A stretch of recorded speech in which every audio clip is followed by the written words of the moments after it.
Not really any groundbreaking news or anything like that, and he might have talked about this already a little bit beforehand, but since he brought it up again in a brand new interview, and we're almost a year to the date since Jay Weinberg left Slipknot in November of last year, I figured it's a great time to talk about this on the show because recently Eloy Casagrande was doing an interview with ProMark Drumsticks. I believe ProMark endorses him, but in the interview he was talking about his audition process for Slipknot, how exactly how he joined the band, all that kind of stuff. And you might remember, obviously, before he joined Slipknot, Eloy was a part of Sepultura, and there was some, I don't know that controversy is really the right word, because it never really, it never got bad or anything like that, but just a few months before Eloy officially joined Slipknot, Sepultura announced a big farewell tour. It was a worldwide farewell tour. It began this year. I think it goes into next year.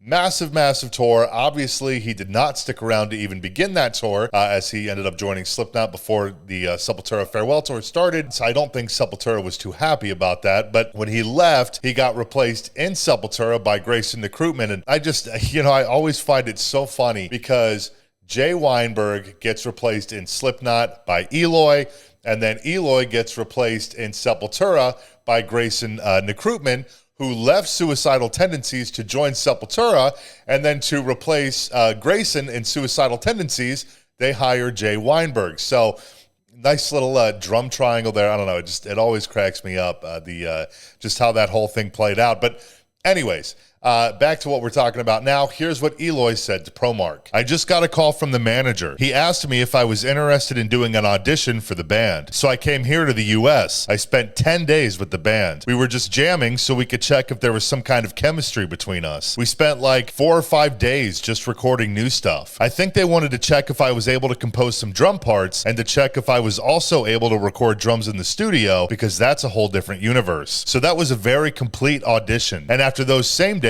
I went back to Brazil, and they gave me a call 2 days later saying that I was in the band, that I made it. That was super cool. I had like 15 days to learn the songs. They gave me a big list of songs that I was supposed to learn. Every day in the rehearsal, we were trying different songs, picking different stuff from different albums. But of course, I already knew how to play some of their songs. What's interesting though is that Jim Root recently did an interview with Tone Talk where he gave his side of the story of how Eloy joined the band.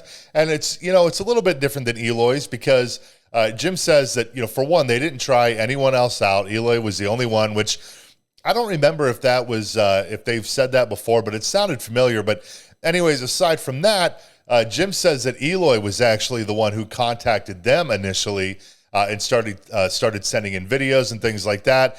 And he also said that Eloy had a little bit of a pre-existing relationship with V-Man to some extent, and they had some mutual friends and things like that. So a little bit different than what Eloy said. Perhaps Jim Root's story is the precursor to what Eloy said about management reaching out. Maybe V-Man put him in touch, or he started sending in videos, and then management decided to reach out or whatever. I don't know. I digress. That's getting so deep into it. Who really cares? The point is, Eloy, explained how everything came together.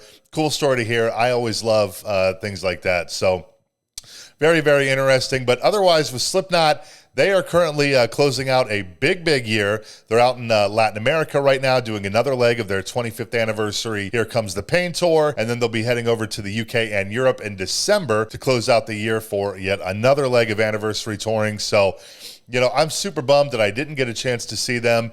If you haven't seen them on this tour and you are unaware, they were playing just the first album in its entirety, and that's it. And or I think most of the other, there might be a song or two they're not playing, but basically the first album in its entirety, and that's it. Which I did a video on this a while back, but when they first started the tour. But what a ballsy move to go out there and not play any of the hits. No Duality, no Psychosocial, no.